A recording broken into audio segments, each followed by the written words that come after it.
Hi everyone, welcome to Carmen's Australian Storytime.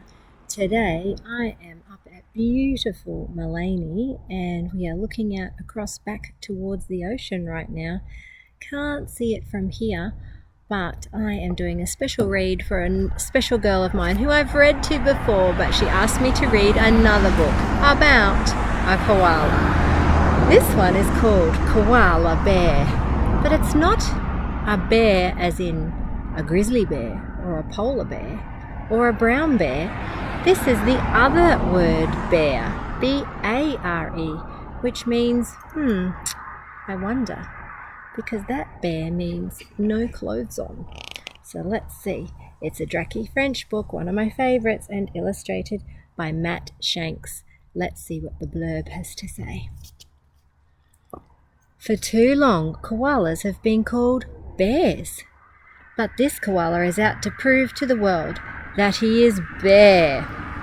Okay, so this is a bit of a tricky one because B-E-A-R is the animal and B-A-R-E is the they don't wear clothes. And that never, ever, ever can a koala be called a bear. From the internationally renowned author of the best-selling Diary of a Wombat comes a hilarious, funny picture book that Dracky French has created with talented illustrator Matt Shanks. This sounds like it's going to be good. Hope you enjoy it, Evie.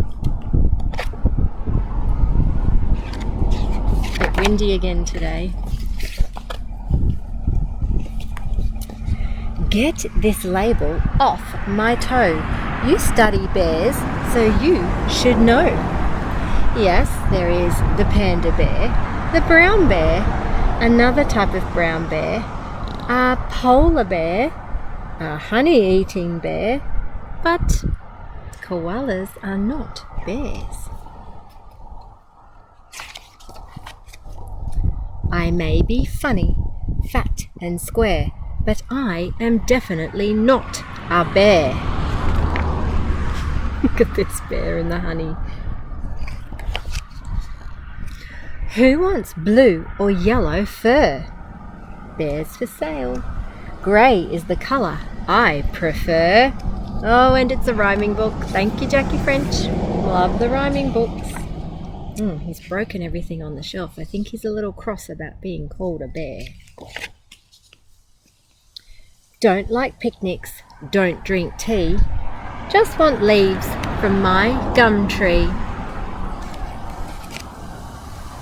Some bears wear pants, but I am bear. That's the bear we're talking about. Bear koalas can't be bears. The B-A-R-E can't be B-E-A-R. He's pretty cranky. He's tied them up. Teddy bears may feel superior, but not when faced with my posterior. Your posterior is your bottom. He's being very rude, sticking his bottom out of the car. Oh dear, what a naughty bear. How absurd, you silly bird. I don't need feet and giant paws when I can climb with my sharp claws. He's at the museum having a look at the other bears. Oh dear, look what he's doing to the exhibit. It's not a very nice koala bear, is he? I just need a branch and sun. That is my idea of fun. Now, we went for a bushwalk today, but we didn't see any bears, any koalas anywhere, did we, Evie? I never, ever eat bamboo. So I am not a panda, too. They're having a bowl of gum leaves.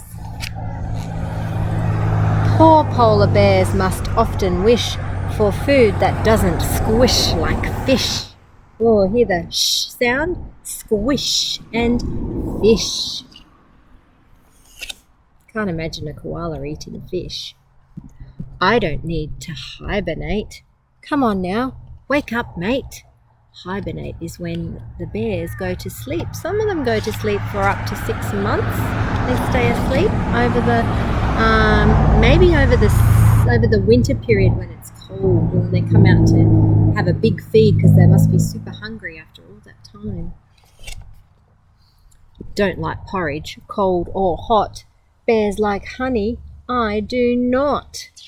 Oh yeah, koalas don't eat honey, do they? But Mr. Jones and I love our porridge and our honey on our porridge. 3 bears living in a wood. A cottage isn't any good. Who are the 3 bears that live in a wood? Let me think. Goldilocks and the 3 bears, do you think? There she is. Yes, I'm talking to you there. Off you go. You need a tree. Whoops, did I skip a page? Hang on a second. Aren't you listening? Don't you see? I'm not a bear. I'm simply... What's the last page? Me. I think he's a very cranky bear. Maybe he needs to just go and sit in that tree by himself and eat some eucalyptus leaves and have a good sleep. Well, there you go, Evie. Another koala book to add to the collection. Thank you for joining me on Carmen's Australian Storytime in such a magical location. Can you see over my shoulder? There is so much traffic today because everybody's up here having a look and enjoying this beautiful scenery. Alright, don't forget to click and subscribe, and I will see you next time on Carmen's Australian Storytime. Bye for now.